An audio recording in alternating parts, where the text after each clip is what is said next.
In this tutorial, I will teach you how to integrate the Paystack payments gateway into a Django application.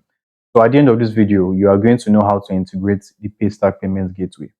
Now, what I have done here is I have created a README file, which is going to list out all the steps which we are going to follow in order to successfully perform this integration.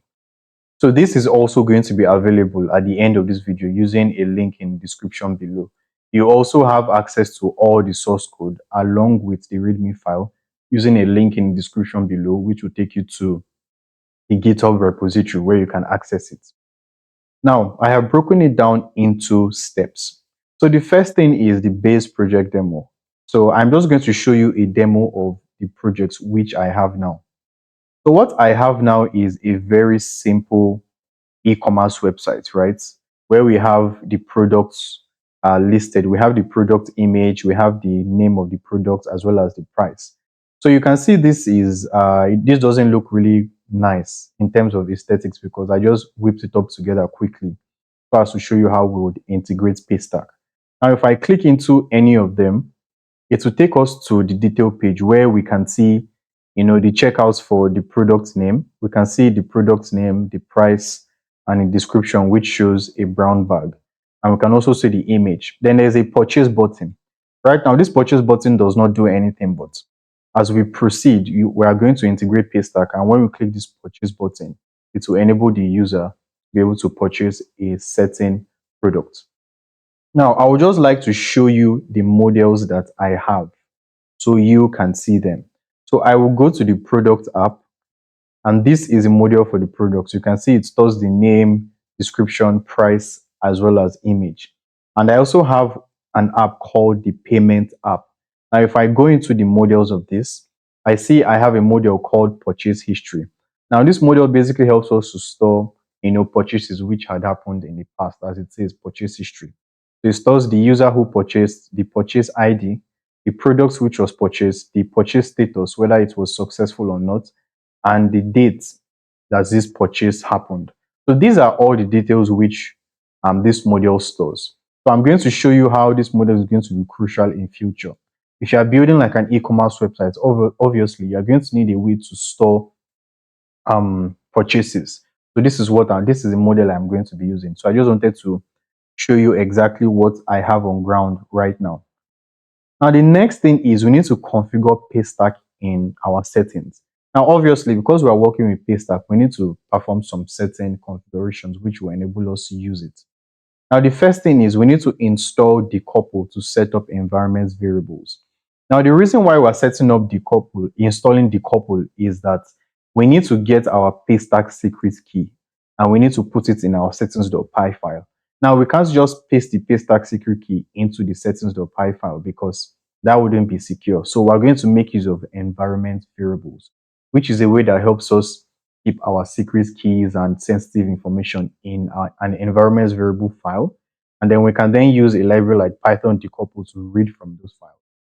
Now, I also want you to note that if you have your own special way of uh, working with environment variables, if you don't want to use the Python-decouple library, by all means, please feel free to use the library of your choice.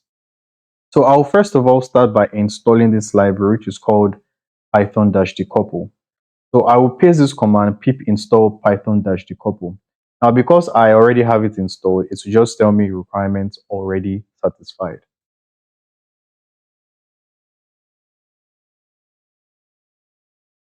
Okay, so it seems I did not have the Python decouple installed.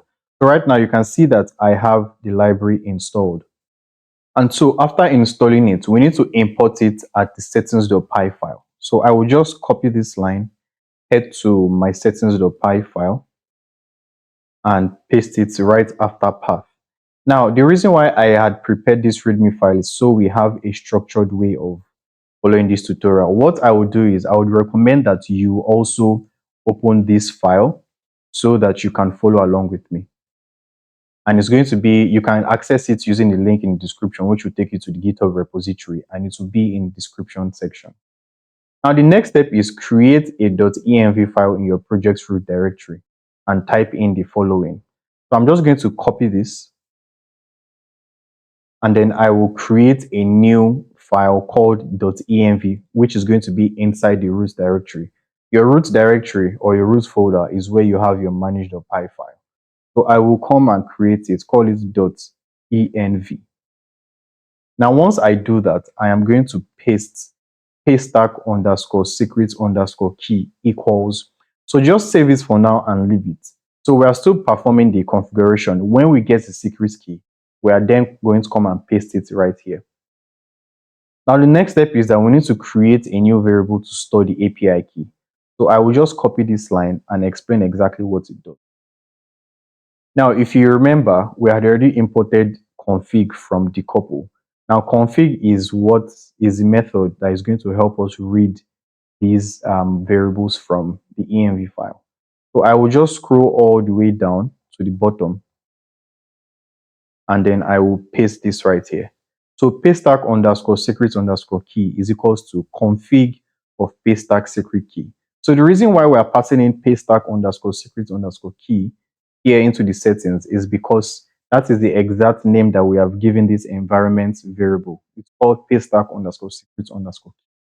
So if, for example, I added underscore value here, it would mean I would then have to come back here and type value also. So since it's already secret key, I'm just going to leave it where it is for now. Now the next step that we need to perform is, or the next thing we need to do is we need to get the Paystack API key. So the way we are going to do this is we need to head to our Paystack dashboard. That is, we need to log into the Paystack dashboard to get the API key using this link.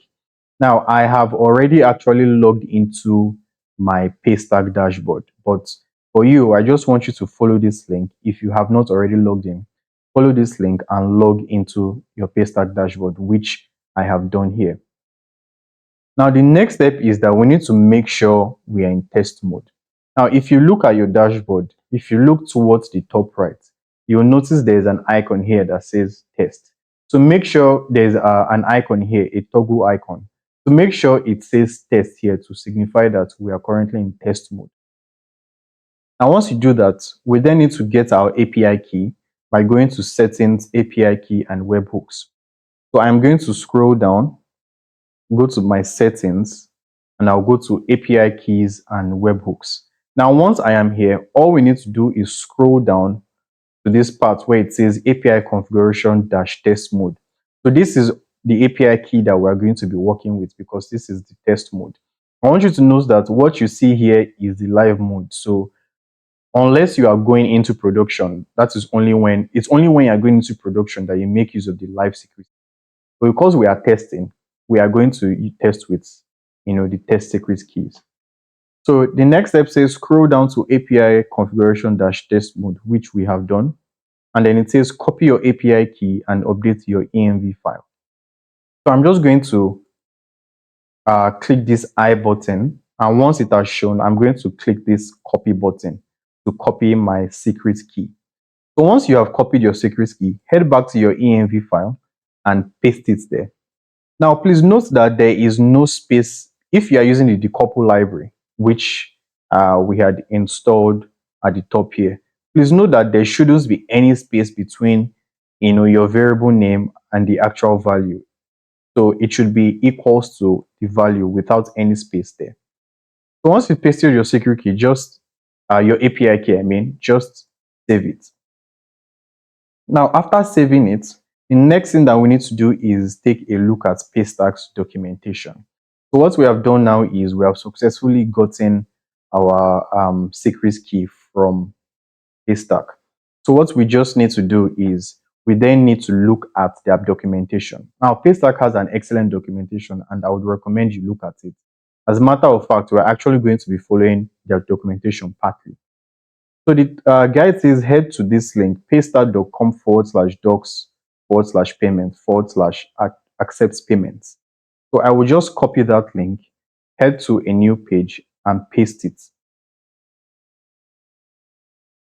Now, once I paste it, you can see we are brought to this page that says accepts payments. So the documentation right here is going to explain to us exactly how to set up Paystack payments. Now, the next step says notice how all code snippets are written in C or in curl or PHP or JS. So what we are going to do right now is we are going to just take a look at this place that says initialize transaction. So it says to get started, you need to initialize the transaction from your backend. Initializing the transaction from your backend ensures you have full control of transaction details. Now, if I click down here, you can see they've only given code snippets for curl, node, and PHP. So what we are going to be doing is we are going to, let me just reload the page because this isn't loading. So what we are going to do is we are going to be looking at the node version of this, and we're going to be writing all the code in Python. Because they haven't given us any Python snippets, we're just going to be looking at the node version of it, making reference to it, and then writing the entire thing in Python instead of JavaScript, obviously, because we're working with Django and Python. Now, the next step is that once we've seen that it says notice all code snippets are written in Curl, PHP, or JS, we'll be writing the exact same code but in Python. So we're going to see how we'll do that. The next step is, or the next thing is writing Paystack checkouts and verification source code. So what we want to do next is we want to enable users to be able to check out. That is, when you click purchase, it takes them to a checkout page where they actually make payments for specific product. So that is the next thing we're going to be doing. So the next step says create a new file in your app called paystack.py. So this app is going to, or this file is going to handle everything concerning Paystack. That is going to handle checking out. So in your payments app or whatever app you prefer, I want you to create this file and call it paystack.py. Now it is inside this file where we are going to be writing all the code, which is going to help us check out. So the first thing or the next thing we need to do is we need to install the request library. So because we are going to be making requests to, if I head back to the documentation, because we are going to be making a request to the Paystack endpoint to initialize a new payment, we are going to be making use of the request library in Python because obviously when we want to make HTTP requests, we have to make use of that library. I'm just going to run this command pip install requests so that I can install the request library inside my virtual environment. Now, after the install is done, we are then going to create a function called checkout inside our paystack.py, which will help us create checkout sessions for the user. So I am just going to first of all copy this code right here. So we are going to be, we've created a function called checkout, and it accepts one parameter, which is payload. Now, when we're creating a checkout session, there are some details which we need to tell Paystack about. For example, when we are creating a checkout session, we need to tell Paystack the email address of the customer, the amount we're actually trying to check out the customer for, as well as some other details.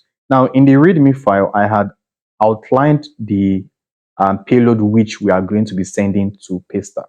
So the first thing that we need to send to them is the email. The next thing is the amount. The next thing is the currency.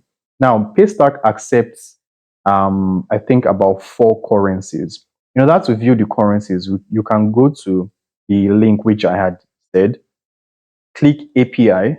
Now, once you click API, you can scroll all the way down, and I believe their currencies are here. So you can see supported currencies. You can see they support Naira, dollar, Ghanaian cedi, South African rand, and Kenyan shillings. So, but in this tutorial, we're going to be working with Naira, although depending on what country you are from and depending on what currency you want to accept, you can select any of these currencies. Now, the channels basically represent what form of channels basically represent the methods in which the users can use to pay for their checkout session. They can pay with their cards, they can pay with a bank transfer, they can pay directly with their bank, you can pay using USSD code, by scanning a QR code, or by using mobile money. So because I want to maximize the because I want to maximize the methods which users can pay with, that's why I listed everything. But if you only want users to be able to pay with card, just put card in there. Or if it's bank transfer, put bank transfer. Or you could add everything in here, just like I have put in this test object. Now, the next thing is the reference. Now, what reference basically means is the unique ID. Now, this is the unique ID of the transaction. Every single transaction needs to have a unique specific ID which can be used to identify it. It's just like how in your database, each entry or each row has a unique ID. That is exactly how the reference is. Now we are going to be auto-generating this. As you can see, I had put generated by developer. We're going to be auto-generating this using the UUID library to make sure that each ID that is generated is unique. Now the next thing is callback URL. Now what this callback URL basically does is that it's the page where the user gets redirected to when a successful payment has gone through. So when they check out and Paystack tells us that the payment has been successful, they get redirected to this callback URL. And we're going to set this URL to be our success page, which we are going to create. Now, the next thing is the metadata. Now, metadata basically is a unique kind of data which we can pass to Paystack, and Paystack is going to store that metadata. So, as metadata says, as the name says, metadata, it just contains specific details about this purchase. Now, we can pass any data we want or any field into this metadata dictionary. It doesn't matter, and Paystack is just going to automatically save it when we send this payload. In this example, I am only passing in the product ID and the user ID. And we're actually going to be using this metadata in future when we're working with creating a webhook. Now, you don't have to worry about that for now. I just want you to understand that each metadata contains specific details about each product which we want to save, so that when we pass these details, these items to the metadata and send this payload to Paystack, we can then get these metadata details later on in the webhook request which Paystack is going to send. Again, you don't have to understand all what I just said now, but as we proceed, you are going to get a clear picture. Now, the last thing is label. So this is basically the label for the specific transaction. It will show up in the Paystack checkout form, and you are going to see it. So this is an example of the payload which we are going to be sending to Paystack. So that is why I had just created it here so that we can have a reference to it. Now, there's also something I would like to show you before we proceed. Inside the payment app, I had created 3 views. The first view is called pricing. Now, this is basically the detail page. That is, when I come here and when I go to the home page and I click a specific product, you can see that this is the product's detail page. Now, it is the pricing view, which is saving that HTML file. Then I had created 2 separate views for when payment is successful and when payment is failed.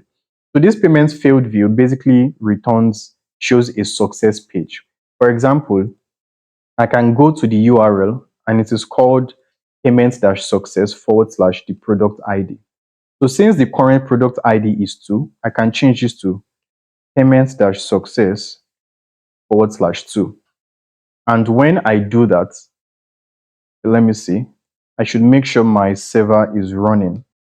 So now that my server is running, I'm going to head back to the page. Now, once it loads, you can see it says payment successful for products, brown bag, and it shows the detail page.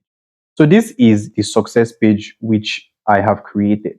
Now, the reason why I am showing you this is because in the README file, I had said the callback URL is going to redirect the user to a specific success page.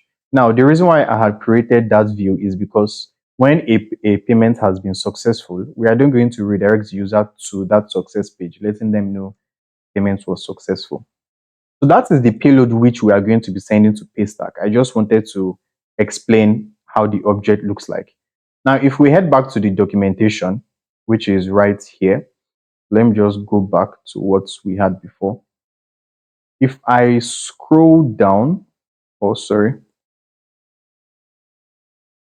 If I scroll down to this place and I switch to node, you see that the parameters that are only being sent in this example are email and amount. but there's a whole lot more um, parameters which can be sent. For example, currency, channels, reference, and all of this, which I had explained earlier. Now, the next step is we are going to be importing the required modules into our paystack.py file. So I will just copy this, and once I copy it, I will paste it at the top. So we're importing JSON, we're importing requests so that we can, make requests to this specific endpoint, and we're importing settings from Django.com. So we're importing settings just so we can access our paystack secret key. Now, we don't want to just automatically paste the secret key in the settings. That wouldn't be safe, which is why we had put it in our settings.py file and used environment variables to save it. Now, after doing that, the next step is that it now says we will be working with the checkout function now. We will make a post request containing the payload to the paystack checkout endpoint, which is this specific endpoint. If I head back to the documentation and switch to curl, you can see that this is a endpoint which we need to make a post request to. And in the post body, we need to send all of that data, or the payload data which we are going to create. And this is an example of what the payload will look like. Now, it now says we will make a post request containing the payload to the paystack endpoint, which is here. Now, what we need to do is we're going to copy all of this, and I'm going to explain to you exactly what is happening. I'm just going to copy that and I will paste it here. So let's take a look at what is happening in this function. This function takes in one parameter called payload. Now, the next thing that we're doing is we're trying to set the headers for this specific request. Because we're trying to make a post request to Paystack's endpoint, we need to create the headers, and inside these headers, we need to pass in the authorization, which is our secret key. Because we need to let Paystack know who exactly is making this request, and we let them know who exactly is making this request using our secret key. We can't just make a post request to Paystack saying we want to initialize a new transaction without letting them know who is making this specific transaction. So now, after specifying authorization, we just need to pass in bearer, and after passing in bearer, we're saying settings.paystack secret key, which is the secret key which we had specified in the settings. Now, the next thing is we'll just set the content type to application/JSON, because we are going to be sending a payload which we are going to then convert into JSON. Now, this is what the payload looks like. It is first of all going to be a dictionary, right? So we are then going to make use of the JSON library to convert it into a JSON format, which is why we specify the content type of the payload to application/JSON. Now, if you scroll down, we are then saying request.post. So we're trying to make a post request to this checkout endpoint, or the endpoint which we are going to use to initialize a new transaction. And then we're passing in the headers, and the headers contain the content type and our secret key. And then for the data which we are trying to post, we are then saying json.dumps payload. We're trying to convert the payload into a suitable JSON format. Now, this is an example of the payload object again. And after converting it to a JSON format, we are going to set it as the data. And then, so this is going to send that post request. So what we are then doing here is we are then trying to see, we're then getting the response by saying response.json, because we assign this post request to this response variable. So we're trying to convert the response into a JSON format and assign it to a response data variable. So what then happens is the moment we make this request, the response gets stored in this response data variable. So we're going to proceed to the next step right now. And so we are going to move to the next step. Now, the next step says observe the response from this endpoint in the paystack documentation. So you can see this is the link, but since we already have it open here, initialize transaction, this is where I was referring to. So it says observe the response from this endpoint in paystack documentation. So what we're going to do now is we're going to look at this side and toggle show response. So once we toggle show response, it's just going to show us the response that we should be expecting right back from Paystack. Now, if everything should go well, the status should be true, the message should be authorization URL created, Now, what we are concerned about is what is inside data. Now, the first thing inside data is authorization URL. So what this authorization URL is it's essentially the checkout URL. So what we've done here is we've told Paystack, okay, we want to create a new checkout session, and we're providing Paystack with all of these details, which I had explained: email, amount, currency, channel, callback URL, and all of that. So we provided Paystack with all of these details, telling them, hey, Paystack, we want to create a new checkout session so our user can pay. So what Paystack is going to do is they're going to return an authorization URL, which is the checkout URL. Now, this is URL which we are going to redirect the user to, where they are then going to make the payment. So Paystack automatically generates this checkout URL, and then we need to take this URL to, tell the user to make a new payment. We can actually open this test URL, but it will probably give it will probably show an error saying it's not a valid payment URL. They had just put it there for example. So you can see how it looks like when a user creates a new checkout session and Paystack returns the authorization URL. We are then going to take that URL and redirect the user to that specific. So this is how the page would look like, but instead this box is going to actually show, the details about the payments, the price, the payment methods, and all of that. So this is just saying we couldn't start transaction because this is a test authorization URL which we had gotten from Paystack. Now, the next thing we need to take note of is reference, which is the actual reference ID, which we created here by saying reference. So that is the exact reference ID which is created here. So the next step now says that next from the documentation, we can expect a response of the form.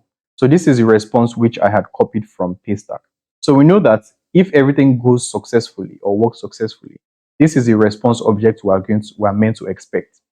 The next thing is now, next we'll check the status of the transaction and return either the checkout URL or an error message.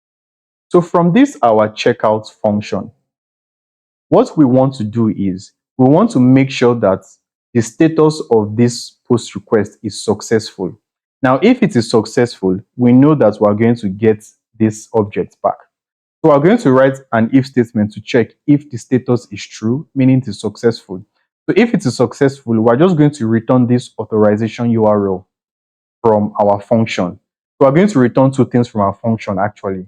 We're going to return the status, which would either be true or false, meaning the checkout creation was successful or not. And we're also going to return either an authorization URL, which is the checkout URL, or we're going to return an error message letting the user know that there was an issue. So we're just going to copy this and I will explain it more. Let's head back to our paystack.py, and inside the right under the response data, we're going to paste that. So allow me just indent it properly. So now we can see it says if response data does get status is equals true. So what we're trying to do is we're trying to check this key. We're trying to check if the status is true. Now, if it is true, obviously it means that we were able to initialize this checkout session successfully. So what we're just going to do is we're going to return two values. We're going to return true, meaning that this transaction was successful, and we're going to return response data of transaction URL. So we're just trying to return this this authorization URL using the keys. So we're trying to access data, and inside data, we're trying to access authorization URL. So we're just accessing this key using, like dictionary access methods from Python. So we're saying data of authorization URL. When we do that, we're able to access the authorization URL and return it. Now, if there is an error, that is, if it isn't true, if it is false, well, if the status is false, meaning an error occurred, we're going to return false, and then we're going to return a string saying fail to initiate payment. So basically, what we've done now in this checkout session is we've been able to write some code which will help us initiate a checkout session. Now, if it is successful, we're going to return true, and we're going to return the checkout URL. If it isn't successful, we're going to return false as well as an error message saying fail to initialize payment. Now, if I head back to the README file, the next step is At the end, our checkout function should look like this. So this is how our checkout section, our checkout function should look like. So we can see that we have the exact same thing, except we forgot to add please try again later. So I'm just going to copy this, head to the file and paste it. So it's going to say fail to initialize payments or initiates payments, please try again later. Now the next thing is we then need to create the checkout view. So we have written this Paystack checkout, this checkout function to help us initiate, the payments.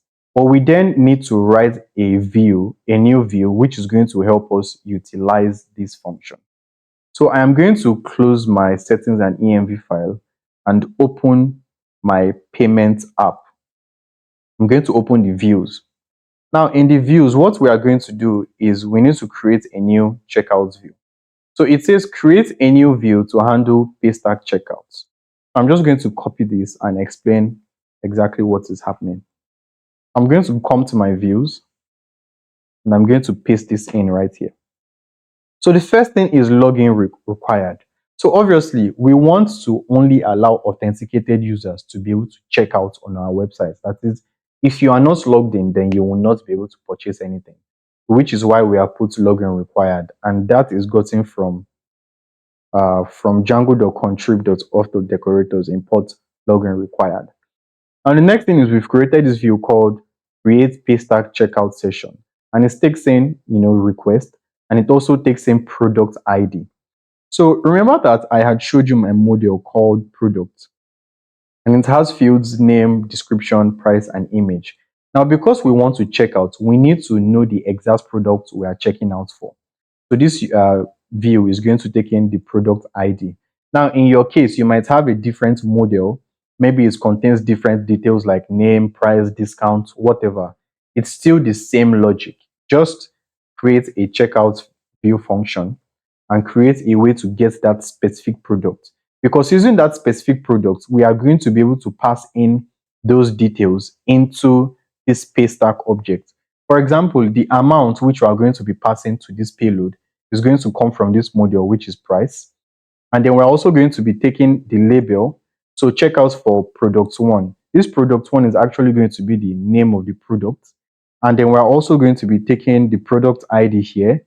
And here we're going to dynamically pass in the user ID. So this is why we need to get the specific product.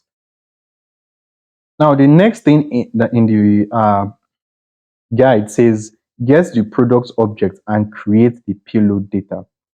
So the first thing we need to do in order to get the product object and create payload data is we need to import the required fields or required modules. We need to import required modules. So I'm just going to copy that, head to my views, come down and paste this. Now we're importing UUID because we want to be able to generate unique. We want to be able to generate unique reference IDs or purchase IDs, which I had explained earlier.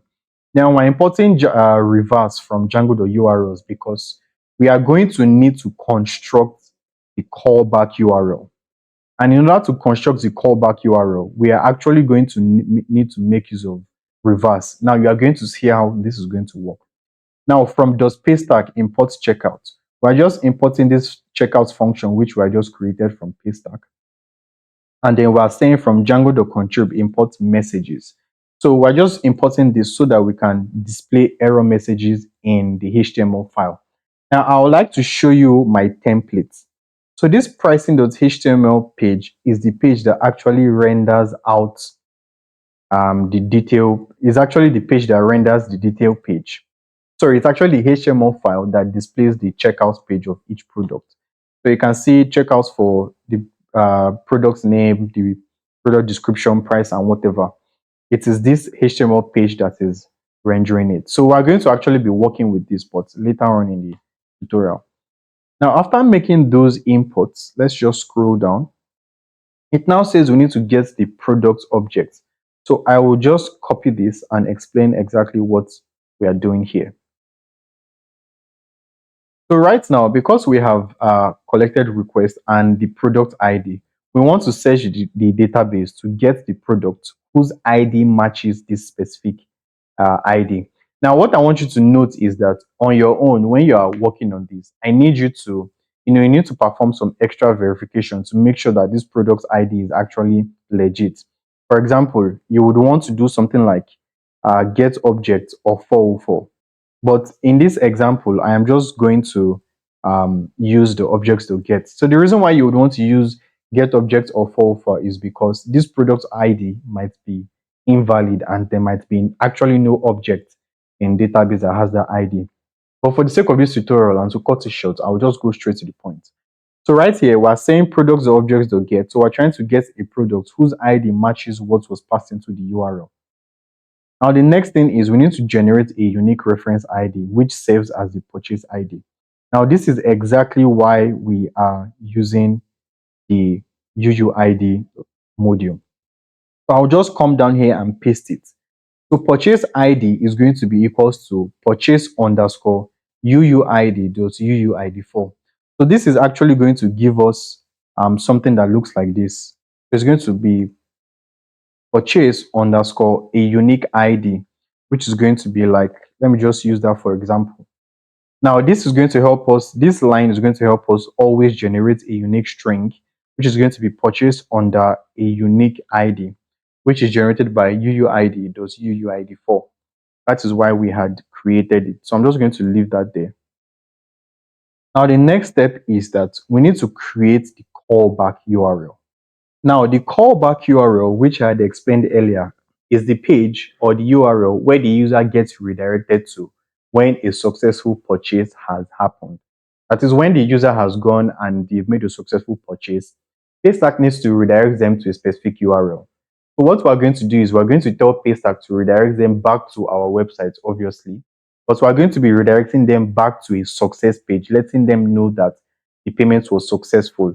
Now, this is why I had created a payment successful view earlier, which I was explaining to you, which I explained is the page where they get redirected to after a successful payment has gone through.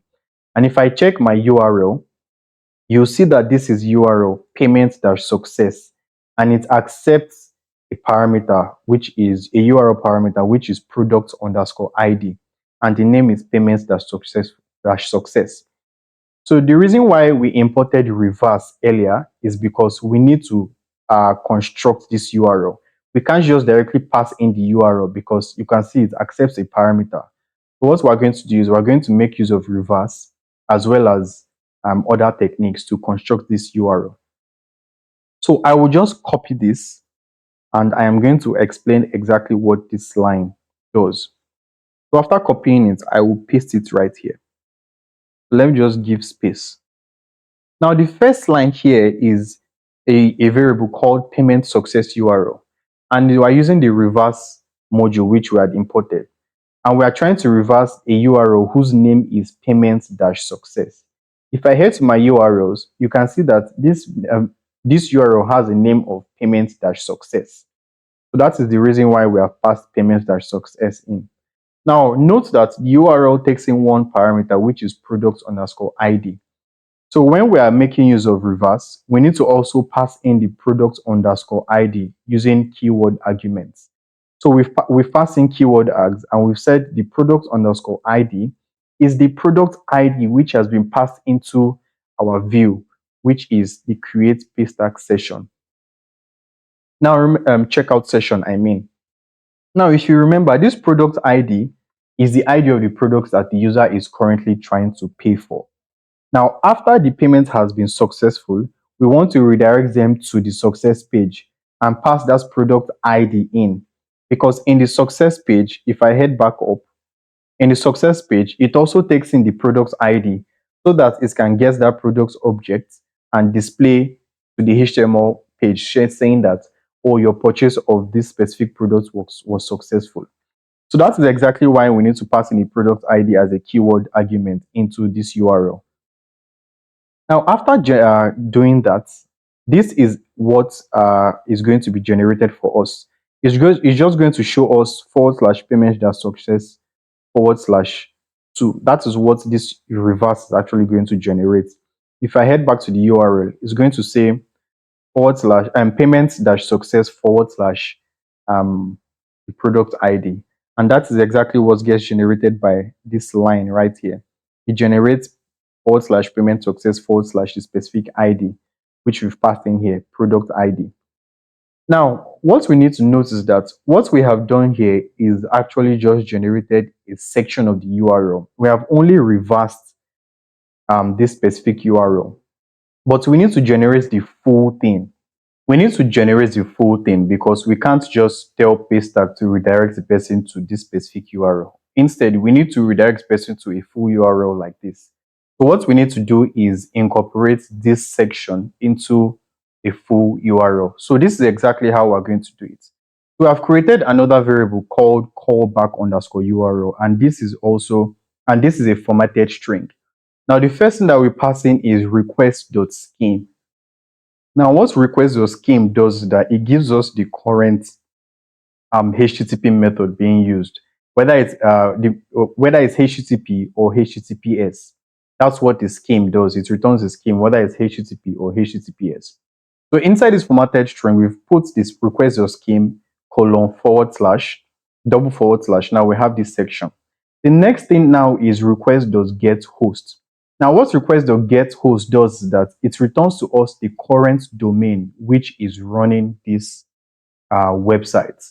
Now, because the website is currently running on, let's just say, localhost, in the example, when this is generated in full, we are going to have localhost port 8000 here.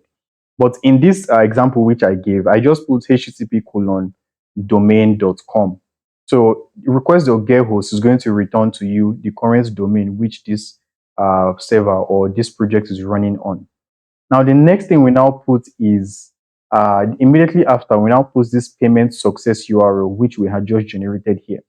So request.scheme colon double forward slash and request.getHost is going to generate up onto these points for us. Now, from the following point, we now need to add in this payment success URL. And remember that this is what payment success URL generates. So we're just going to add it to the formatted string. And it is going to add this section to the formatted string. So this way, we're able to generate the full callback URL. So it's going to be whatever method this is, whether HTTP or HTTPS, or a colon double forward slash our domain forward slash the reverse URL which we've generated here. Now, after doing all of that, if you have any question or if you are confused about something, please feel free to leave a comment or a question in the comment section and I will definitely reply you. Now, the next step is we then need to create the payload data. So I will just copy this and explain exactly what we are doing here. So just follow with me. I will copy that, come to my views and paste this here. Now remember that I said we need to construct that payload data. That is, we need to send that specific payload data to Paystack. If I scroll up, we need to send this specific payload data to Paystack, which contains the details about this checkout session. Now, because we are using different products, we need to make this payload data dynamic. That is, the person who is not going to always be the same person which is checking out. The amount won't always be the same for every single product. So what we need to do is we need to create this data dynamically by always passing in details about the specific product and the specific user which is logged in. So you can see what we've done here is we've said the email of the current user is request.user.email. Now the amount is the product.price. Now, if you remember, if I go back to my products model, I had mentioned that each product has a specific price. Now that is exactly why I came here and said product.price. Now you'll notice that I am multiplying it in 100 times 100. Now the reason is because we need to pass in the price in kobo. So we always have to multiply it by 100. Because somehow Paystack divides it by 100. So we need to multiply it by 100 to maintain the current price. So if you want to do, if you want this to work properly, always multiply it by 100. Now, the next thing we specified is the currency, and we specified the channels which we want. Then the reference. Remember, we had generated the purchase ID here by saying purchase underscore then UUID. We're using a formatted string to auto generate this unique purchase ID. So we're passing that as the reference. Then the callback URL, which we are generated here, we are just going to pass that in. Now, for the metadata, we are passing in the product ID, we are passing in the current user's ID by saying request.user.id, and we are passing in the purchase ID, which is what we had generated here. Now, you don't need to worry too much about why we are generating this metadata, but in future, you are going to see exactly why this is needed. Then the last thing we're passing in is the label. So we're saying checkout for, then products.name to get the current product name. So this is how we dynamically generate the payload data, which we are then going to, or the checkouts data, which we are then going to send to Paystack. So if I go back to the README file, it then says, let's scroll all the way down. The next step now is to initiate a checkout session using the checkouts function and handle the status. So I'll just scroll down and copy this line, and I will explain exactly why we are doing this. So I will go to my views and I will paste this here. Now we've created two variables, status, comma, checkout session URL or error message is equals to checkout, and then we're is equals to the checkout function which we had created, and then we're passing in the checkout data, which is the payload data which we are sending to Paystack. Now you might ask yourself, why have we created two variables here and equated it to this function call? The reason why we have done that is because if you remember, our Paystack function returns two values, which is the status of the transaction as well as either the authorization URL or a message letting them know that the transaction failed. So that's why we have created two variables to grab the status, and the second variable is checkout session URL or error message. So this variable is either going to store the checkout URL, which we've gotten from Paystack response, or an error message. Now we're going to see how to handle whatever data comes through. So if you go back to the README file, we now have this if status, this if statement, I mean. So I'm just going to copy that, paste it, and explain what is happening here. So the first thing that we have is if status, meaning that if the status is true, that is, if the status holds a truth value, and it will only hold the truth value if the transaction, if the checkout session was created successfully when we return true.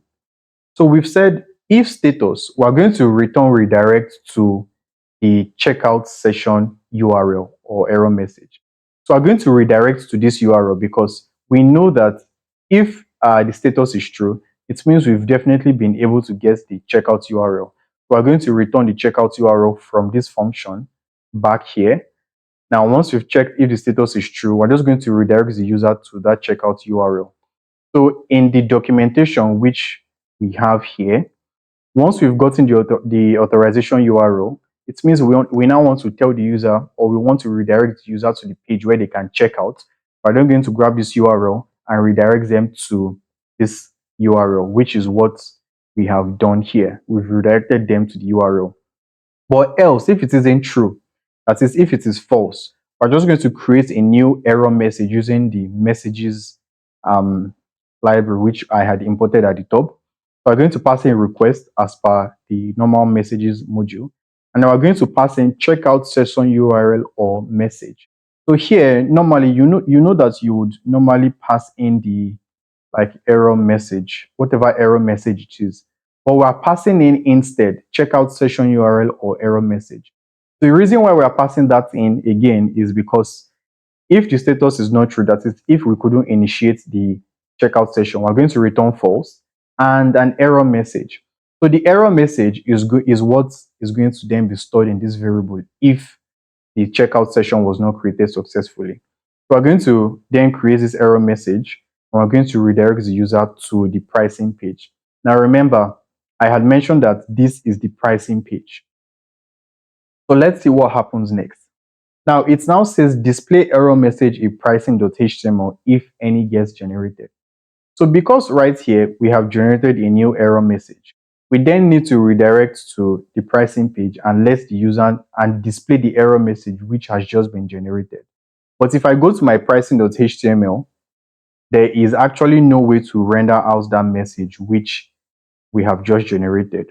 which is what this next stage is for. So I'm just going to copy all of this code and explain what it does. I'll go to my pricing page, and under my H1 tag, I will just paste it. Oops. Let me just auto indent this. So now the first thing we're doing is we're checking if there are any new messages that have been created from the backend by saying if messages. Now that if messages, we're checking if any messages have been created. Now, if any message has been created, we're just trying to loop through all the messages which have been created by saying for message in messages. Now, as we're looping through all the messages, we're now checking if message just tags is equals to error. That is, if the current message which has been generated is an error message, then what do we want to do? We want to render out that message in a paragraph tag, and the style is going to be Firebrick. So it's going to have a red color signifying that it's an error. We are going to end if, end for, and end if. So this is how we would display that error message right here in our pricing.html. So I'm just going to close that and head back to the README. It now says we need to register our view in the urls.py file like this. So let me just copy that and head back to my views. So we've written this view, but we haven't mapped it to a URL yet. So just go to your urls.py file, and we are going to create a new URL right here. So just paste it, and let's look at what we have pasted. So we have checkout / product ID. Now remember, our view takes in a product ID so that we can grab the specific products that the user is trying to check out for. So that is why we have put checkout / int product ID. Then we've mapped it to the specific view, which is create checkout session, this view right here. And we've given it a name of checkout - product. Now, once we've mapped it to a URL, the next step now says link front end to checkout endpoint. Now, what exactly does this mean? If I go back to my pricing page, you see there's a purchase button right here, but the button does nothing. What we need to do is when we click this purchase button, we need to redirect the user to our create checkout session so that we are then going to make a request to Paystack using all of this payload data. And when Paystack responds, we're going to redirect them to the checkout page. So let's see how that will work. So I'm just going to copy this. It says update the checkout button in pricing.html. So in whatever pricing page you have, in your checkout button, I want you to go to where your checkout button is, and I want you to put a link which links that button to the checkout - product URL. Because if I go to the URL, remember that we named it checkout - product. So that is the exact thing we've passed into this URL by saying URL of checkout - product. Now remember that this URL takes in one parameter, which is product ID. And that is exactly what I have passed in here by saying product.id. Now, the reason why I can access this product object in the front end is because in my pricing page, which I had showed earlier, I had passed in the product object. So that is how we are able to access it. So I will just save it right now. The next step then is to test the integration to see if it works. So I will just refresh this page. Now, this is a moment of truth to see if our integration actually works. So I think my server isn't running. So I have an error saying no module named request. So I will just install that module right now. So after making sure my server is running, I will just head back to the browser, refresh. Now, once I refresh, once I hover over the button, you can notice towards my bottom left, it says checkout / 2. So I'm going to click that. Now, once I click it, we are getting an error saying, okay, so there is a typo right here in my views. So let's head back to the views. This is actually supposed to be KWARGS, keyword args instead of keyword arg. So KWARGS. Now, once I save that, make sure my server is running. I will just come back, refresh, and try that again. So let's click purchase. Now, once I click purchase, I want you to notice what happens. You can see that we've been redirected to this Paystack checkout page. So you can see that our integration works perfectly well. You can see the title or the label here is checkout for brown bag. And if you remember, the name of that specific product is called brown bag. Now, all of these details are passed in properly because, for example, that is coming from here, checkouts for product.name, checkouts for brown bag. And you can see we're currently in test mode because we made use of our test secret key. Now, if we also look at it, we have, it says pay 150. And if I check the price of that specific product, so let me go to the admin page so I can show you that the price is actually 150. I can go to products and I will click brown bag. And you can see that the actual price is 150. So all of these details have been passed in successfully. And you can see the payments methods. We can pay with card, we can pay with bank transfer, we can pay with directly with our bank, we can even use the USSD code. But since we are testing, I'm just going to use any option below to test the payment flow. I'm just going to simulate a successful payment, and then I'm going to click pay 150. Now I want you to notice it says successful payment, and I want you to notice what happens. You see that we've been redirected to our successful payment page. Immediately after the payment was successful, we were redirected automatically to this payments page. Now that happened how? That happened because we had generated the callback URL right here, and we told Paystack, the moment this payment is successful, I want you to redirect the user to where? To this payment success URL. And we had auto-generated that URL using reverse as well as these details. So when we now go back, we can see that we are in the payment successful page, and we can actually go into our dashboard, click transactions, and you are actually going to see what happened. We can see that there is a new transaction in our dashboard. Now you only see this if you're in test mode. So we just made a new transaction. The amount is 150. This is a customer admin@gmail.com because that's the currently logged in user's email. Now this is a reference. You can see the reference. So let me just click into it. You can see the reference. It is purchase underscore a unique ID. Now that is coming because that is there because we had auto-generated that purchase ID from here. We can see the channel, the payment was card. We can see the fees as well as other things, and we saw that it was successful. So this is basically how the purchase works. So we've been able to write a payment. We've been able to integrate Paystack to actually make our payments work. So the next step was test integration to see if it works and check if the transaction under Paystack, check transactions under Paystack dashboard to see newly created transactions. So that is exactly what we had just created. We saw this transaction which we just got. Now we are sure that our transactions work perfectly.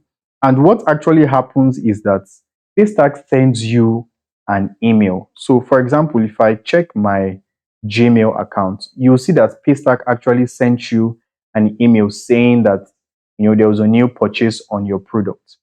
So I'll just wait for this to load. So once it has loaded, you see there is a new entry. And when I click it, you see it's from Paystack. It says test mode, Paystack for da da da da da. So Paystack for this user, and they show you a receipt. So this is a test payment, no real money was sent to you. But in a case where you are actually testing live, an email is going to be sent to both you, the developer, and the customer by Paystack, letting them know that this is the reference, the purchase ID, and this is the successful payment receipt.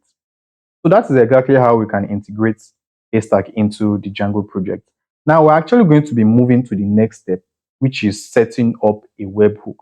Now remember that I had explained earlier that we needed to pass in this metadata. It is inside this webhook we are then going to be making use of this metadata. So I'm going to explain to you how a webhook works right now. In the next section of this course or tutorial, we are going to be talking about setting up the webhook. Now, I would like to explain what a webhook is. Now, a webhook is basically going to allow Paystack send us a post request. Now, you might be wondering, aren't we the ones that are meant to be sending request to Paystack? Why is Paystack sending us a request? Now, webhooks basically allow Paystack server to send us a post request. Now, that request is going to contain details about a specific transaction. Now, I would like to explain I would like to explain what happens when you make it. Now, when a customer goes to, say, your website and they make a purchase on your website, all of those, the purchase is actually broken down into different stages. So it's broken down to the first stage where, the person obviously makes the first transaction. Now, the transaction might take a varying amount of time to process. For example, it could take 10 seconds to process the transaction in one time. The second time, it could take 30 seconds. Second time, it could take 2 minutes. So since there is no definite way to know exactly when the server, so to know exactly when Paystack has processed that payment, what we need to do is set up a webhook. So what now happens when we set a webhook is when Paystack is done processing that specific payment, it will then send us an update. As you can see in this image here, Paystack will then send us an update to tell us the status of the transaction, whether it is successful, whether it's failed, or whether it's or basically whatever happened during that whole process. So it's going to send that request to our server. So that way we don't constantly have to keep polling Paystack server to check whether the transaction has been successful. There's actually an endpoint that Paystack has provided to us called verify payments. Now, what this endpoint does basically is that it checks to see if a payment has been successful or not. So we can see here that it says in a nutshell, the verified transaction API allows you to confirm the status of a transaction. It says webhooks are the preferred option for confirming a transaction status, but we currently send webhook events for just successful transactions. However, a transaction can have the following statuses. So it shows you the different statuses that a transaction can have: abandoned, failed, ongoing, pending, processing, queued.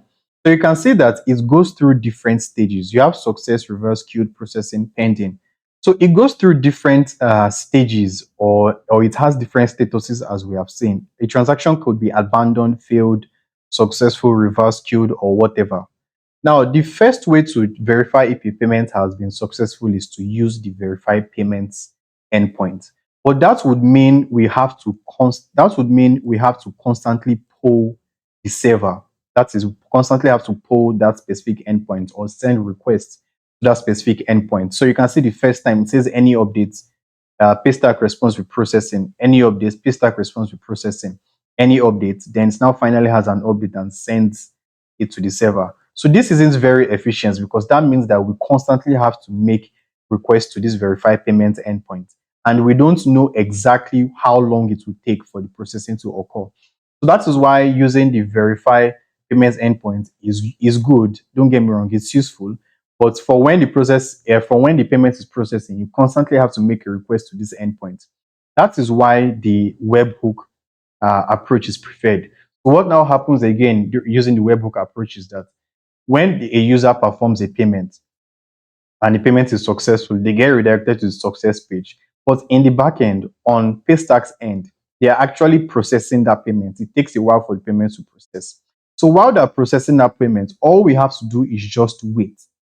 Now, what we would have done at that point is we would have created an endpoint and given it to Paystack.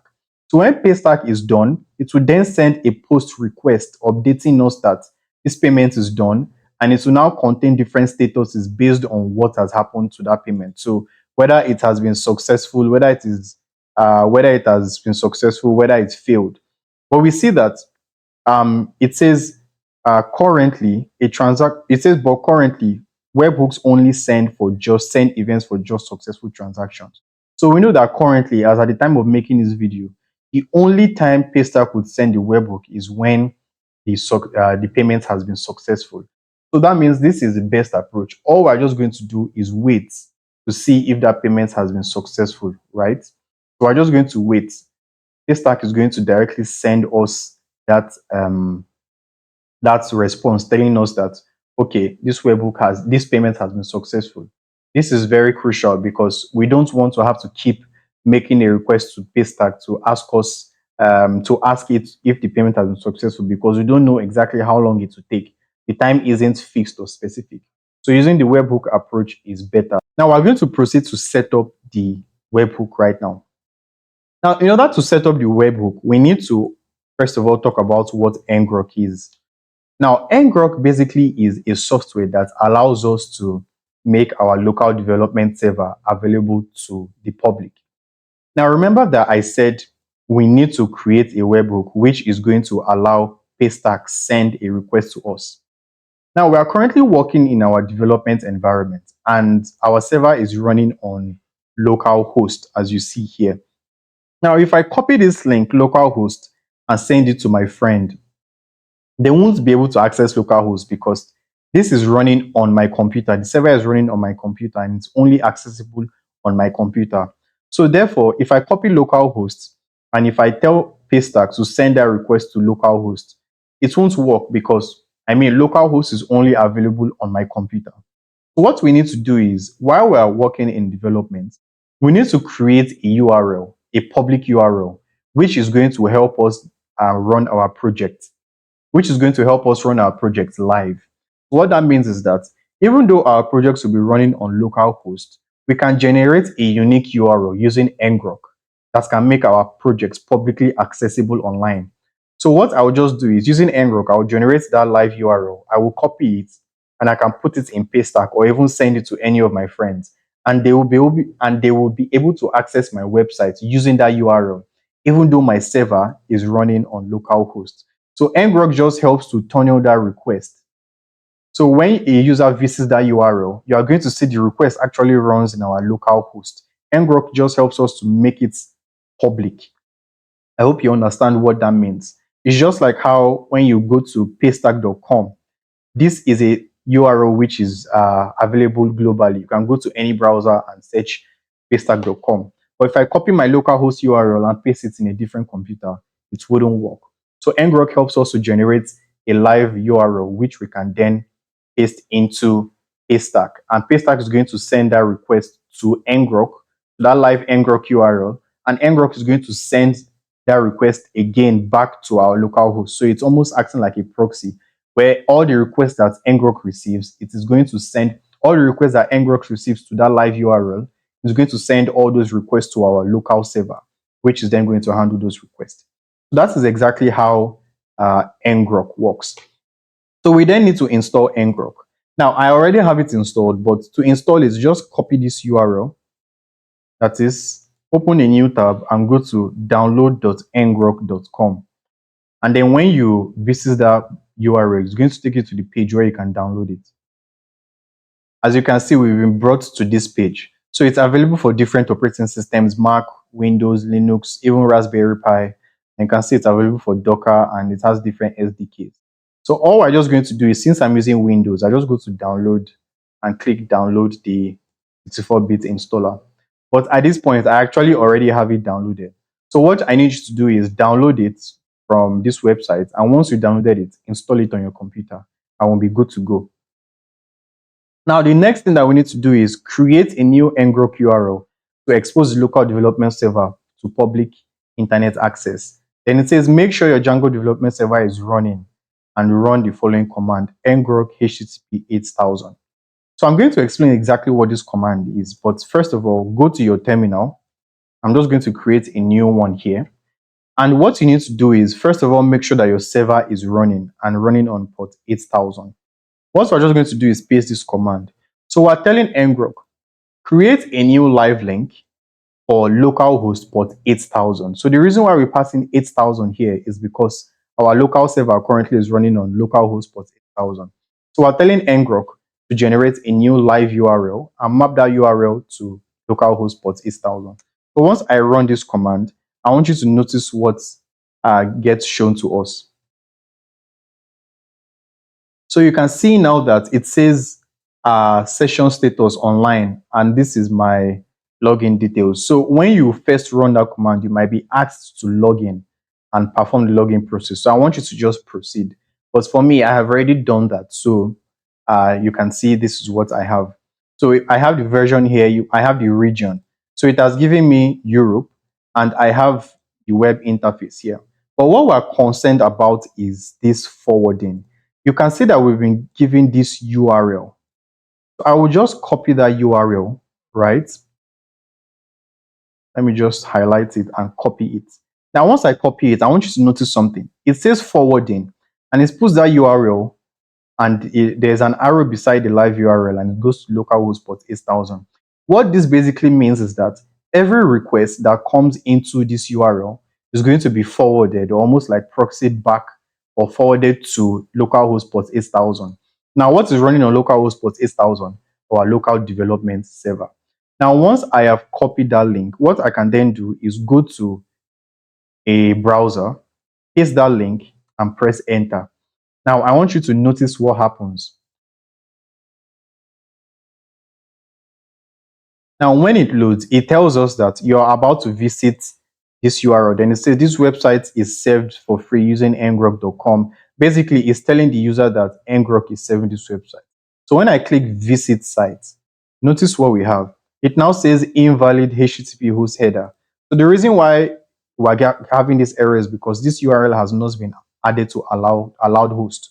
So I'll just go to my settings.py file where I have my allowed host setting. I will scroll up, and where I have allowed host, I will just put in a wildcard to allow any URL host our server, our project. So once I do that, I will make sure my server is reloading. And once it has reloaded, I will go back and refresh. Now, once I refresh, you can see that the website has loaded, even though it is on a live URL now, HTTPS, this nrok generated URL. I can still visit it. So what I can then do is I can copy this URL, send it to anybody in the world, and they'll be able to access this my website, even though it's running locally. If I go to the browser running ngrok, I can see the HTTP request logs. I can see it here. So there's a 200 request going for the base URL. So that is how ngrok works. Now that we have gotten ngrok now that we have installed ngrok and gotten it to run, the next step is we need to copy the generated ngrok URL and paste it into test webhook URL. Now, the first thing that we need to notice is if we go back to our views, we haven't actually created that webhook. We haven't actually created an endpoint to handle the webhook. So we're going to skip this step for now, but we're going to come back to it. Now, the next step is we need to import some required modules, right? So we need to import all of this. I'll just copy it or copy them, close my settings.py file, go back to my views, and right here, I will paste all of these. So from Django.views.decorators.csrf, import csrf exempt. I'm going to explain why we're using this. Now, we're also importing HTTP response, we're importing HMAC and hashlib. Now, you might be confused as to why we're importing this, but I'm going to explain exactly why we are importing all of these modules. Now, the next step, according to the README file, is that we need to create a new view to handle the webhook request. So I will just copy this, and I will head back to my views and paste it in. So what have we done? We have created a new view called Paystack Webhook, and we have the CSRF exempt written there. So the reason why we have CSRF exempt as a decorator on this view is because normally in Django, when you are sending a post request to a specific view, you need to pass in CSRF token. It's a security feature that prevents cross-site. The meaning of CSRF is cross-site request forgery. So it's basically a security feature for preventing CSRF attacks. Now, the reason why we are putting CSRF exempt is because when Paystack is sending this request to us, there is no way that they can specify a CSRF token. Because, for example, when you have an HTML form and you are sending a post request, you always specify something like this, where you have CSRF underscore token. But in this case, Paystack is the one sending this request to us, and there's no way it can specify the CSRF token, which will map properly to our own Django project or server. So what we have to do is add CSRF exempt. We're telling Django that for this view, we're going to allow them to send a post request without having to specify a CSRF token, which is what the CSRF exempt is for. because there's no way Paystack can specify the CSRF token because it's not running on our server directly. Now, the next step that we need to take is we need to retrieve our secret key. I'm just going to copy this. We need to retrieve our Paystack secret key and I'll paste it there. Now, note that we have not imported settings. So I'll scroll to the top and I'm going to say from django.conf import settings. Now that we have done that, the next step that we need to take is we need to now grab the Paystack payload. So I will copy this and I will paste it right here. So what we've basically done is that we've said request.body. So when Paystack sends a post request, we are trying to grab whatever they've sent inside this uh, place here by saying request.body, and we're assigning it to a variable called request body. So at that point, we grab everything that Paystack has sent. Now we're saying generate a new hash with Paystack's secret key. Now this is exactly where we are going to make use of that hmark and hashlib library. So I'm just going to copy this and explain exactly how or why we are doing this. So just follow with me. Now we created a new variable and we said hash is equals to hmark.new.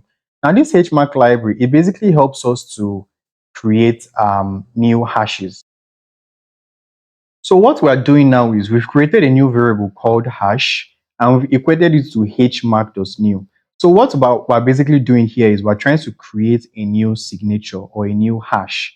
Now I'm going to explain exactly why we're creating a new hash, but just follow with me. Now the first thing we're doing is we're passing in the secret key, which we got here from our settings.py. But we said secret.encode UTF-8.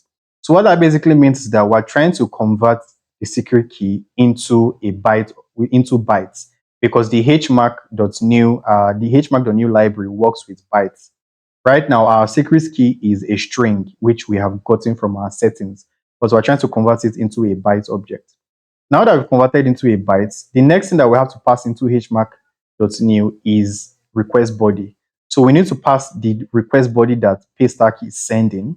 And after passing in the request body, we need to pass in the hashing algorithm which we are using. We are using hashlib.sha.sha512. Now you might be wondering exactly why we are doing all of this. The reason why we're doing all of this is because we're trying to generate a new hash. Now the reason why we're generating this new hash is because when Paystack sends this request, we need to actually verify that, or when this endpoint, this Paystack webhook view receives a new request, we need to verify that this request actually came from Paystack. Now, the way we verify that this request came from Paystack is we need to create a new hash using our Paystack secret key, and we need to create. What else? The other thing that we need to create the new hash is we need to pass in the request body which Paystack sends, and we need to specify the hashing algorithm used, which is SHA-152. Now, the last thing is we're now converting it into a human readable form, which is like a hexadecimal form, which is why we say dot hex digits. So we're trying to convert it into a hexadecimal form. Now that we have generated a hash, how exactly are we going to use this hash and make sure that this post request is from Paystack? Now, when Paystack sends a request, they also send a specific hash in the headers, which they had done on their end. Now, they had performed this exact same hash, which we are performing now. So what we're going to do is we're going to check if the hash in the header tag, which Paystack is going to send, matches the hash which we have generated. It means that it is from Paystack. Now, I am just going to go to the views.py, and the next step is check if the request is really from Paystack by comparing the computed hash with the one Paystack sends. So the computed hash which we have just done here, it generates a new hash or a new signature using our secret key, our request body, and the hashing algorithm hashlib.sha512. Paystack also does the exact same thing on their end. They use our own secret key.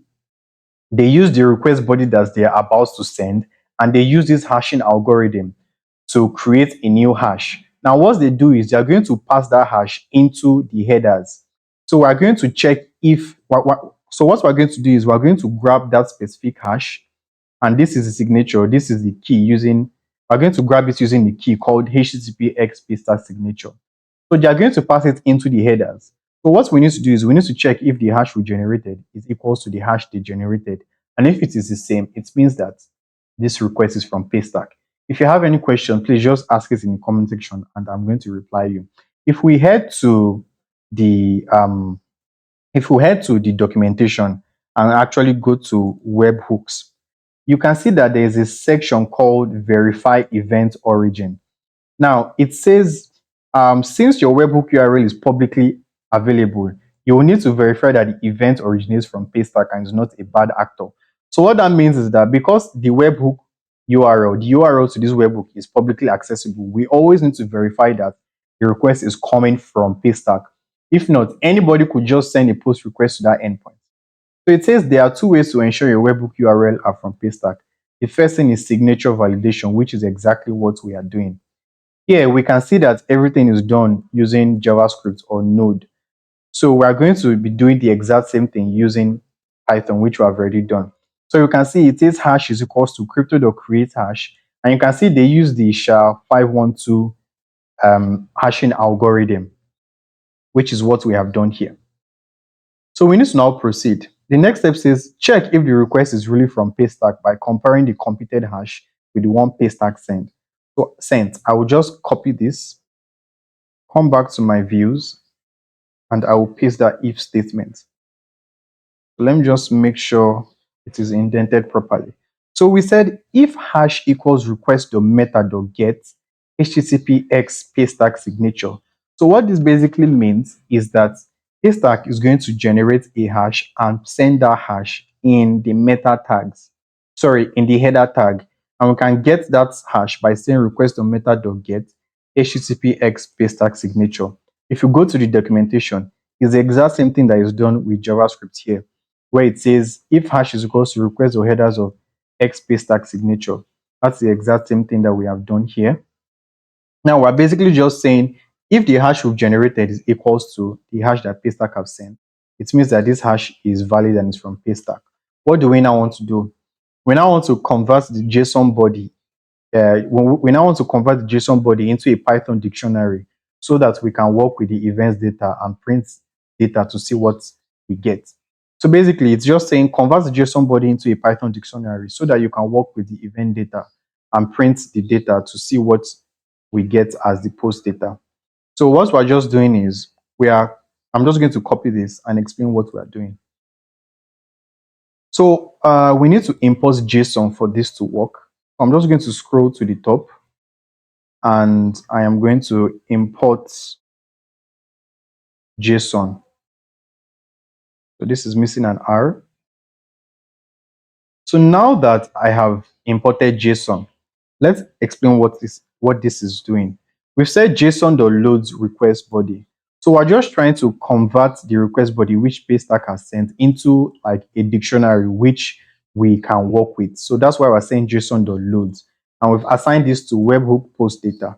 So what we're just going to do next is we're just going to print what Paystack is sending. Now it now says, now that we have said print the webhook data, the next step we now need to do is map that webhook to a URL, map the view to a URL. So I'm just going to copy this, head to my URLs, and I will paste this right here. So I've said the path is now going to be webhook/paystack. Now that we have mapped it to a URL, it says test the webhook. Generate a new ngrok URL and update the webhook URL in the Paystack dashboard. So let me just check to make sure that our ngrok URL is still functioning. So I will just go and refresh, make sure it's still functioning. So I can see that that URL is still functioning. So what we are going to do then is we need to copy that URL as it says, update the URL in the Paystack dashboard. So go to your terminal, where you have ngrok running. I want you to copy this URL. Now, I want you to also take note of the URL which we created. It is webhook/paystack. So I will go to my Paystack dashboard and I will go to settings. Now, under settings, I'll go to API and webhooks. Now, under API and webhooks, I will scroll down up onto where I have test webhook URL. I will remove that and paste it there. Now, because I have pasted only the base URL, I need to take note that, sorry, because I have pasted only the base URL, I need to take note that the actual URL that maps to this webhook view is webhook/paystack. So I will go back to my URL and I am going to put /webhook/paystack so that paystack can send this post request to these endpoints, to this ngrok URL, and ngrok is then going to tunnel that request back to localhost, and we're going to receive that request right here in our view, and we're going to print the post data which comes in. So I just want you to go back to your URL and click Save Changes. Now, once you have saved changes, all we're just simply going to do next is we are going to test this out. So what we're just going to do next is we're just going to test to see if it actually works. So we're going to make a test payment right now. Let's go back to the home page and let's test to see if it works. So I'm going to click brown bag. And once I click brown bag, I'm going to click purchase. Now, for this to work, okay, we're having an error saying we are not logged in. Okay, so because because this is a new ngrok URL, I actually need to log into the admin dashboard. So I am going to go to the admin dashboard to log in right now. So I'm going to put in my login details and I'm going to click login. So we're getting an error saying CSRF verification failed. So what we actually need to do is we need to add this URL, ngrok URL, to CSRF trusted origins. So I am going to copy this ngrok URL. I'll go to my settings.py file. Where is that?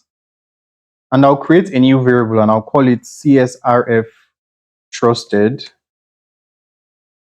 origins. And this is going to be equal to a list. And the first item I'll paste into this list is the ngrok URL, which I have generated here. Now, after pasting the URL, please note that you are to remove the trailing forward slash because that could give an issue. So once you've done that, I just want you to make sure your server is running. Head back to your browser and refresh. Now, once I refresh, I'm just going to put in my login credentials. Now, once I have logged in, I will just head back to the pricing page where I can actually check out. I'm going to click this first item and I'm going to click purchase. Now, once I click purchase, I'm going to be taken to the checkout page. Now, note that for our webhook integration to work, we are expecting that we see something gets printed in the terminal when we receive that webhook. So I am just going to simulate a successful payment. I'm going to click pay 150. Now, once I do that, we are going to be redirected to our success page as usual. But what I will do is go to my terminal. Now, once I go to my terminal, what can you notice? We see that we have something getting printed out to the terminal called event charge.success. Now, this was sent by Paystack. We can see that printout came from here. We were successfully able to verify that the request came from Paystack by checking the hash to make sure that the hashes work. Now we see exactly the thing that gets printed out. We see the ID, we see the domain, we see the status, we see the reference ID, which was auto-generated. We see the amount, message, the currency used, the IP address, and we see our metadata. So we are just going to work on this data which Paystack sends to us in our webhook. So now that we are sure that Paystack sends us a message the moment a payment has been confirmed to be successful, what exactly are we going to do? Let's head back to the README file. Now, the next step is we need to check the status of the payment and grab the metadata. So I will just copy this and I will head back to my views and explain exactly what we are doing.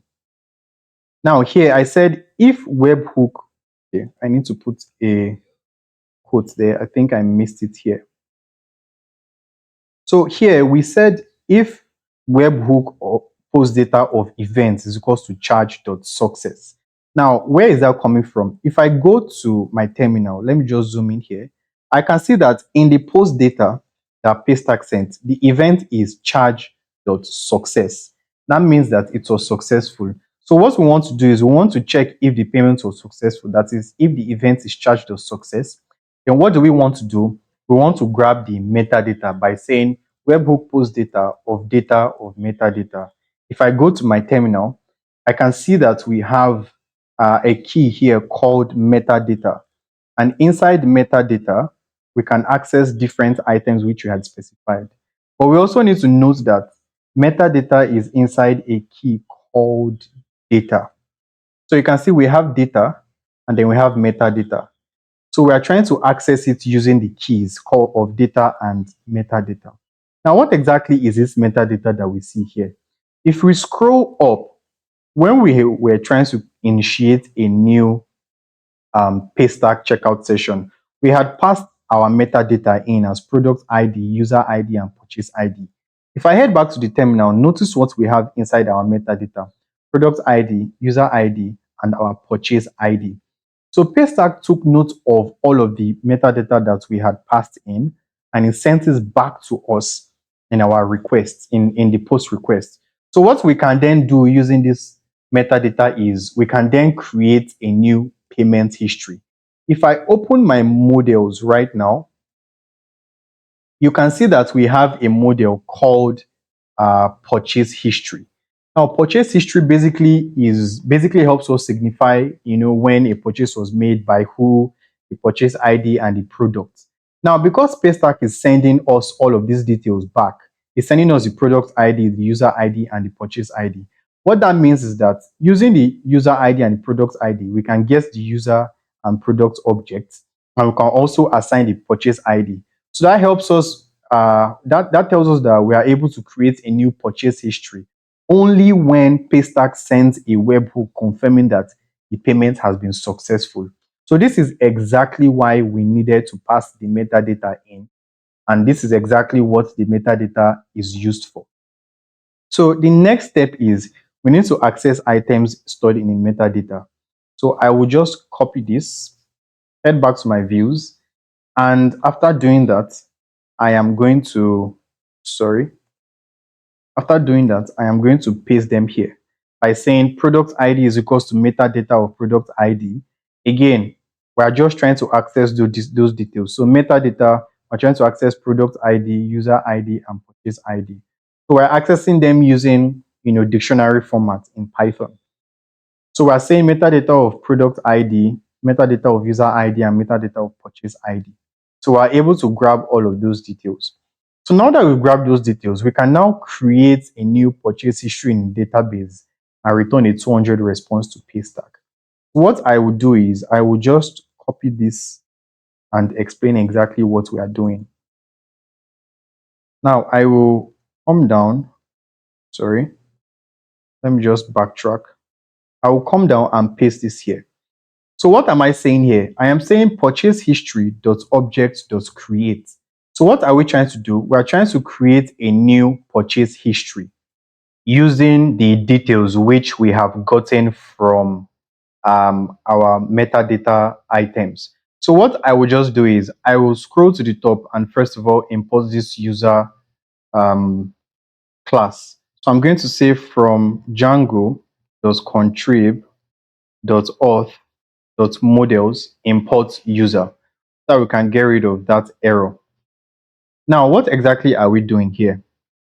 We've said purchase ID. Sorry, this isn't meant to be product ID. Let me check. Okay, it's actually meant to be product ID. So let me just scroll down.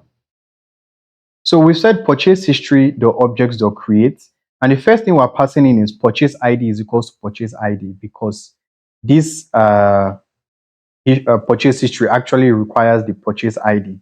Now, the next thing we're passing in is the user who is purchasing this object. Now, because we have the user's ID passing from the metadata, we can say user the objects dot get, where the ID of the user is equals to the ID gotten from the metadata object. Now we can also now make use of the product ID because we need to pass in the products for the purchase history. We're just simply going to come here and say products. I'm going to say product is equals to products.objects.get, and the ID is equals to product ID. So at this point, it is going to help us create a new purchase history and save it to the database.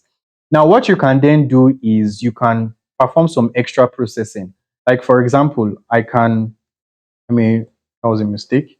For example, I can remove this value, come here and say user is equals to this user, and I can then set the user here to this user variable. So what can I do with this? You can choose to perform extra processing like send an email to this specific user using like the email message library. You can write some code here like send mail to user. And if you want to access the user's email, all you have to do is just do user.email, right? And we will be able to access the user's email this way. You click it, you can see we'll be able to access the user's email. So you can send the user an email or perform extra processing. Processing, or perform extra processing. So whichever you decide to perform. Now, the last step is we just need to return a HTTP response of 200. Now, this is very crucial and I will explain why. So we are going to be returning this HTTP response right below the if condition. So I'm just going to minimize this. And at the end of this entire, um, sorry, I'm just going to paste it right here. So at the end of everything, I am going to return a HTTP response of 200. Now we need to return this HTTP response of 200, and it is important because let me head to the documentation if I can find it. So here it says when your webhook receives an event, it needs to pass and acknowledge the event. Acknowledging an event means returning a 200 OK in the HTTP header. Without a 200 OK in the response header, events are sent for the next 72 hours. So what that means is that they are going to keep sending events continually until it receives, like a 200 OK. It says in live mode, webhook events are sent every 3 minutes for the first 4 tries, then retried hourly for the next 72 hours. So in order to prevent Paystack from sending this webhook continuously, all we have to do is return a HTTP response of 200, because we need to let Paystack know that, okay, we have received all of this data and we have performed the processing successfully.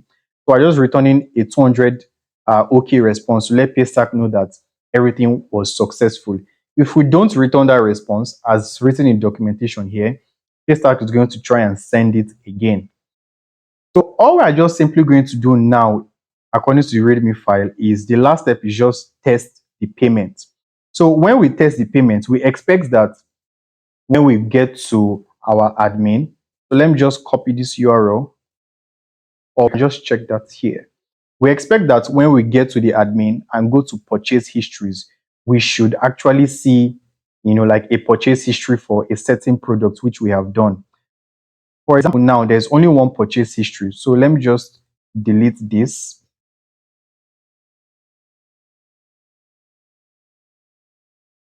And once I delete it, I'm going to click yes, I am sure. So now I've deleted this, we're just going to try to perform a payment again. So I'm going to go to this pricing page and I'm going to try to perform a payment again. I'm going to click purchase.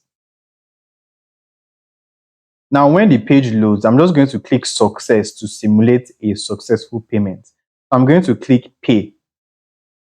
Now you can see it's going to go through successfully and we are going to be redirected to our payment success page, which we have here. Now we are going to check our terminal again to see if we actually received that payment. So we can see that we actually received the event, the post request from Paystack. And we're still seeing that printout because we still have the printout written here. Now, the moment of truth is that we need to check if it's actually in our database. So I'm going to refresh to check if we have a new entry. Now you can see that we have an entry right here. And you can see that we have the user which is here, we have the purchase ID, and we have the product which was selected. And you can see that it has a purchase status of true. So what does this mean? This means that our webhook was successfully able to get the current, was successfully able to retrieve the post data from Paystack, and it was successfully able to create a new purchase history. Now, what you can then go on to do is you can actually perform several things inside this webhook. You can then like email the user, letting them know that their purchase was successful, or you can then, I don't know, perform whatever operation you want. So that is all we're going to talk about in this video. And this is a link to visit the official document. If you have any question, you can leave a comment in the comment section and I will definitely be happy to reply you. Please don't forget to like, share, subscribe. And remember, if you want to get all the code, there's going to be a link in the description which will take you to the GitHub repository where you can get all the code. And I'm also trying to build a community containing, I'm also trying to build a community on Telegram and on Discord. So if you want to join the community and interact with fellow developers or fellow learners, I would actually encourage that you check it out. There's going to be a link in the description which will take you to my Telegram or Discord communities. And you can find my socials in the description of this video. Thank you for watching and I will see you in the next one.